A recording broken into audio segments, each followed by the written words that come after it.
చాలా మంది patients pregnancy కోసం ట్రై చేసేటప్పుడు ఎవరికైతే పిల్లలు పుట్టట్లేదో డాక్టర్ దగ్గరికి వెళ్ళినప్పుడు ప్రొలాక్టిన్ టెస్ట్ అనేది మోస్ట్ ఆఫ్ ద టైమ్స్ రాస్తారు. సో ఆ ప్రొలాక్టిన్ ఇంపార్టెన్స్ ఏంటి?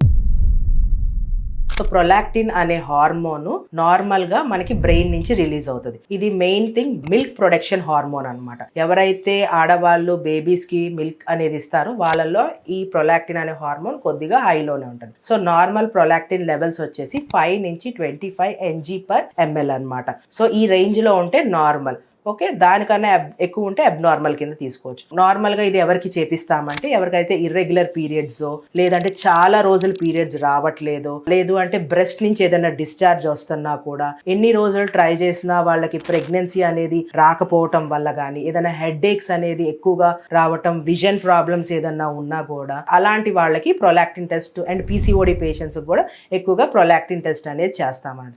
మెయిన్ థింగ్ ఏంటి అంటే ఈ ప్రొలాక్టిన్ ఎక్కువ ఉండటం వల్ల మనకి పీరియడ్స్ రాదు. పీరియడ్స్ రాకపోవటం వల్ల ఓవ్యులేషన్ అనేది జరగదు. ఓవ్యులేషన్ జరగకపోతే ఆబ్వియస్లీ ప్రెగ్నెన్సీ రాదన్నమాట. సో ప్రొలాక్టిన్ అనేది ఒక సింపుల్ టెస్ట్, మోస్ట్లీ ఫాస్టింగ్ లోనే చేస్తారు. ఆ ఫాస్టింగ్ టెస్ట్ ఇచ్చినప్పుడు ఈ వాల్యూస్ కన్నా అబోవ్ ఉంటే అది అబ్నార్మల్.